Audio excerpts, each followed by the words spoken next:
সমুদ্রের নিঃশব্দ নীল ঢেউয়ের মাঝখানে লুকোনো আছে একটি দ্বীপ, যেখানেগুলো বিদেশি মানুষের পা ফেলার সাহস নেই বললেই চলে। আন্দামান দ্বীপপুঞ্জের উত্তর সেন্টিনেল দ্বীপে বাস করে এমন এক সম্প্রদায় যাদের সভ্যতার সাথে কোনো যোগাযোগ নেই।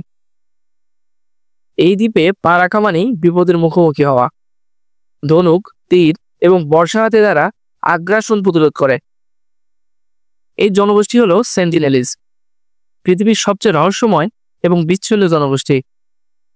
হাজার বছরের ইতিহাস, অব্যাহত বিচ্ছিন্নতা এবং প্রকৃতির সঙ্গে মিলিত জীবন, এরা এখনো আমাদের কল্পনার বাইরে। উত্তর সেন্টিনেল দ্বীপ ভারতের নিয়ন্ত্রণাধীন একটি সুরক্ষিত এলাকা। প্রাকৃতিকভাবে এটি প্রবাল প্রাচীর, ঘন বনভূমি এবং সমুদ্র দ্বারা বেষ্টিত, যা বহিরাগতদের জন্য প্রবেশকে প্রায় অসম্ভব করে তোলে। দ্বীপের আয়তন প্রায় ৭২,০০০ বর্গ কিলোমিটার, যা যুক্তরাষ্ট্রের ম্যানহাটন দ্বীপের সমান। জনসংখ্যা সঠিকভাবে জানা যায় না, তবে ২০০১ সালে আদমশুমারিতে রেকর্ড করা হয়েছিল মাত্র ৩৯ জন। তবে নৃতত্ত্ববিদদের মধ্যে প্রকৃত সংখ্যা হতে পারে ২৫০ থেকে ৫০০ জন। তারা সচেতনভাবে নিজেদের লুকিয়ে রাখে, যা গণনা প্রক্রিয়াকেও কঠিন করে তোলে। সেন্টিনেলিজরা শিকারী ও সংগ্রহকারী।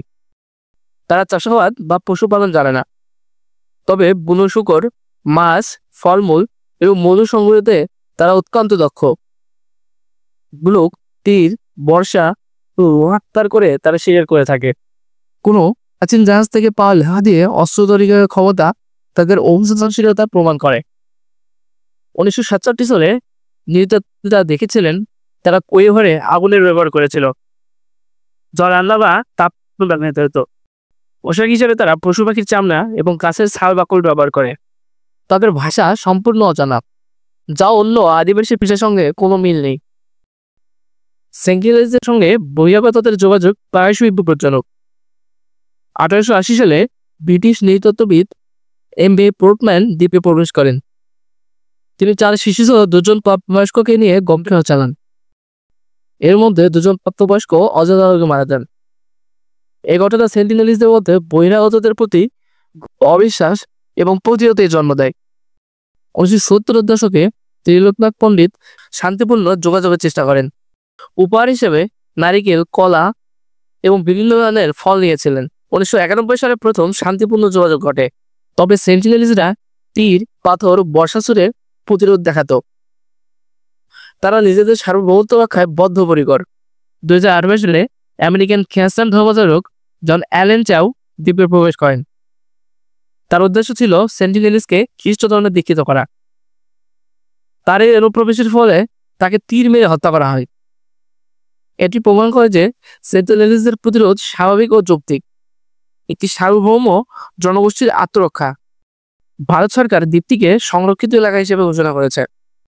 আদাবর ও নিকোবর দ্বীপপুঞ্জে আদিবাসী উপজাতি সুরক্ষা বিধিমালা অনুযায়ী ৩ থেকে ৫ নটিক্যাল মাইল পর্যন্ত প্রবেশ কঠোরভাবে নিষিদ্ধ। কোস্টগার্ড প্রতিনিয়ত টহল দেয়। এই আইন কেবল শারীরিক সুরক্ষা নয়, সাংস্কৃতিক অখণ্ডতাকেও সম্মান জানায়। সেন্টিনেলিজদের বিচ্ছিন্ন রাখার বিভিন্ন কারণ রয়েছে। এর মধ্যে কিছু মূল কারণ রয়েছে। তাদের রোগ প্রতিরোধ ক্ষমতা অত্যন্ত দুর্বল এবং তাদের আক্রমণাত্মক আচরণ অত্যন্ত ভয়ের বিষয়। নৃতত্ত্ববিদ ও মানবাধিকার সংস্থা বিশ্বাস করে সেন্টিনেলিজদের নিজেদের জীবনধারা বজায় রাখার অধিকার রয়েছে। সেন্টিনেলিজরা একবিংশ শতাব্দীর রহস্যময় এক জনগোষ্ঠী। তাদের আগ্রাসী আচরণ টিকে থাকার কার্যকর কৌশল। লোহা ব্যবহার করে অস্ত্র তৈরির দক্ষতা প্রমাণ করে যে তারা সম্পদশালী ও অভিযোজনক্ষম।